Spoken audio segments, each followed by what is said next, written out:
Let's bring in now legal analyst Melusi Xulu on a video link to just unpack the Phala Phala case for us. Thank you so much for your time this afternoon. So we've just heard the state, did not oppose the bail of the two siblings. Did the two have compelling reasons, therefore, in your words, just to convince the judge to release them on bail? Good afternoon, Nat, and good afternoon to the viewers at home. Thank you for having me once again. Whether the reasons compelling enough, I believe so, especially for, I believe her name is Floriana, the other accused, the woman who has a child who's 1 year old. I think it was in the interest of justice that she gets bail because she has a young child. And remember, if we look at our constitution, section 28, subsection 2 of our constitution says, whenever there's issues to deal with a child, the interests of the child are paramount. So that was important. But besides the interest of the child, if you go back, ironically, to a case that was held in Namibia, which we use in our law, S versus Eckers in 1991, it said it's not the intention of the law to punish an accused, before the case is done. At the bail stage, he's presumed innocent until proven guilty, and if it's in the interest of justice, he must get bail, subject to conditions that will be set.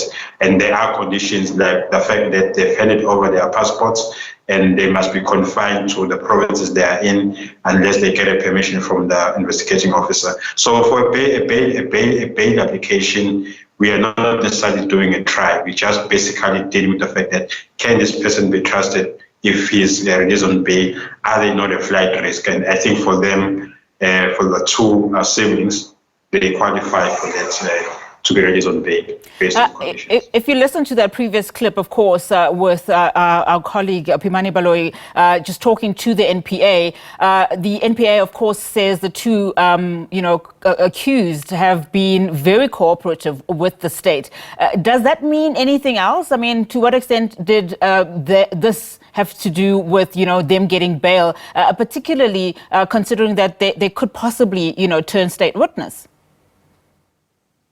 Well, if you look at what the judge was saying when she was granting bail, when she was talking about the applicable law, she mentioned section 6, subsection 4 of the Criminal Procedure Act, in that one of the sections there, or the paragraphs, it says, if you are likely to interfere with the evidence of the state, you must not be granted bail. So if you cooperate and you work with the state, it shows that you will not, interfere with the evidence of the state. So that's a good sign. So I do believe if that's one of the things that they've done with the state, they cooperated with the state, it might be good for them to be granted bail on that reason.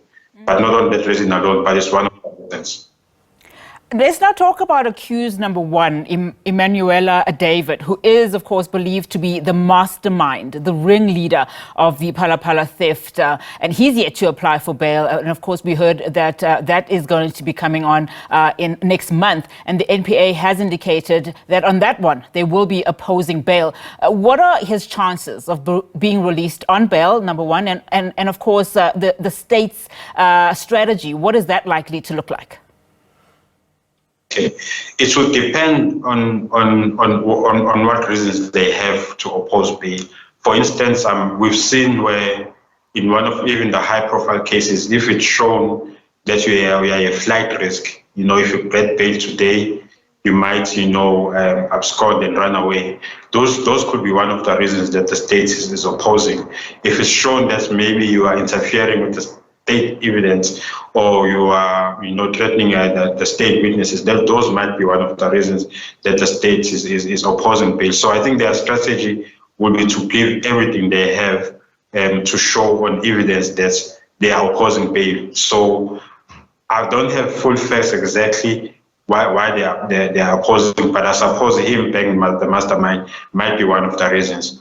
Of course, we've seen in bail applications where the state is opposing, even in much more serious cases where bail has been granted, even if they are opposing. So I think the test will be the Constitution.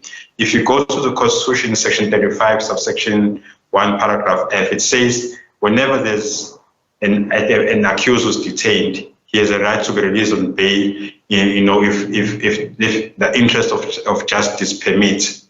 So if the interest of justice permits that accused number one is released on bail, then he will be released on bail. But if not, and it's shown that he is not a good candidate, for example, he's a flight risk, he might not get bail. So I'm interested in those reasons. And on the clip that you just played, I think the NPO spokesperson did not want to give more reasons why they're opposing. So we'll hear on the 6th of December when the bail is being held. Yeah, she was actually very tight-lipped, saying that they obviously don't want to mess up their case. But just looking at this particular, accused, and after several reports, were done around him and his links, as you've also indicated, to other countries, including Namibia. I mean, there is a lot at stake for him to be released. What are the possibilities that, in fact, I know you said, of course, that they have to give the judge a compelling case. In fact, I saw the lawyer being interviewed on another occasion saying that, they are hopeful, but the chances are slim. Well, if there are reports, it depends what reports you're talking about tonight. I believe you're talking about the reports where it was proven that he was spending money in Namibia and in South Africa. He bought a few cars. That's the accused you're talking about. But at the end of the day, whatever reports there are, whatever situation there is, the state has to prove on a balance of probabilities that he's not a good candidate for bail application. And he also has to prove on the balance of probabilities that he's not a good candidate for bail application. And it will also depend on the schedule. Remember, when you do bail application, you have schedules. There's Schedule 1, mostly, and 5 and 6. I believe this is a Schedule 5 bail application where he must show that it's in the interest of justice for him to get bail. So he must prove on the balance of probabilities why he says he's a good candidate for bail. But I believe if he can, work on the flight risk part, which is one of the major issues, if he can prove that he's not a flight risk, I think he has a good chance of getting bail, amongst other reasons that he can prove to the court.